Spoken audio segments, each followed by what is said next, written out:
Our ancestors dreamed of gods who could command the weather, control crops, and raise the dead. But today, our 6-year-olds know things that the ancients couldn't even imagine. Our phones do more than their prophets. Our satellites reach further than their heavens.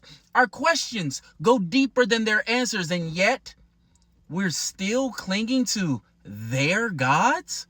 They will call us gods. They would burn us at the stake for things we do casually, and yet we dare to let them define us?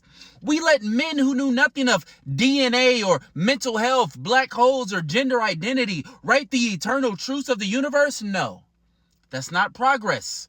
That's paralysis. The ancients looked to the sky and imagined gods. They heard thunder and called it divine wrath. They saw lightning and called it a message. They watched the sun rise and believed that it was being pulled by a chariot of fire. Everything they couldn't explain became sacred. Everything beyond their reach became holy. God was how they named the unknown. But what happens when we name it? What happens when we harness electricity, crack DNA, speak to each other through glass, and build flying machines that circle the planet in hours? What happens when we solve the riddles that they wrote into scriptures? What happens when the myths become tools and the miracles become science? The answer is simple. We become the gods that they dreamed of.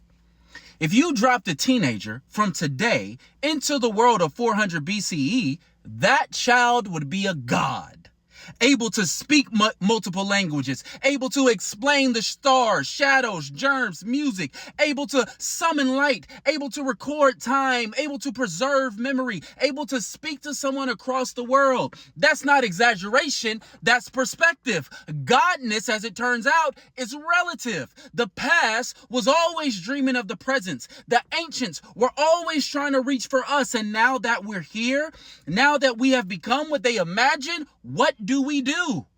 Do we continue pretending that the gods are only found in books? Do we continue outsourcing divinity to imaginary beings while the real power sits idle inside of us? Or do we finally accept the terrifying truth that we are the gods now?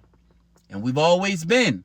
Not the capital G God, the infinite unknown breath of consciousness itself, but gods nonetheless. Shapers of meaning, benders of matters, deciders of fate, the ones who live in the minds of others long after we're gone. That is godhood, and we bestow it every day on celebrities, on founders, on inventors, on thinkers, on manipulators, on prophets, on liars, on poets, on the dead. We don't just believe in God, we create them. So, if we are going to live in a world where godhood is inevitable, where we elevate certain people, certain ideas, and certain systems to the level of the divine, then we better be conscious about who we lift. We better be intentional about who we worship, because power, once sanctified, is nearly impossible to question. We say Kanye West is arrogant for saying, "I am a god." But what is arrogance to someone who is worshipped in real time?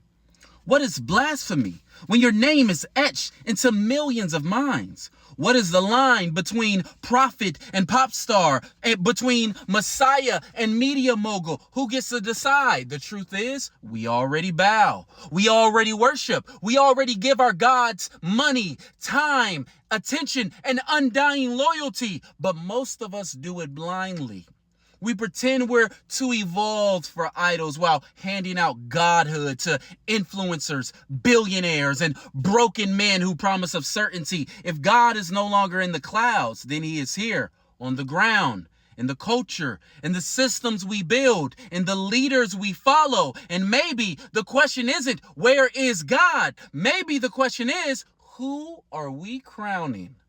Because if we don't keep God in the unknown, we will keep finding him in the mirror. And we better make sure that the person staring back is worthy to be followed.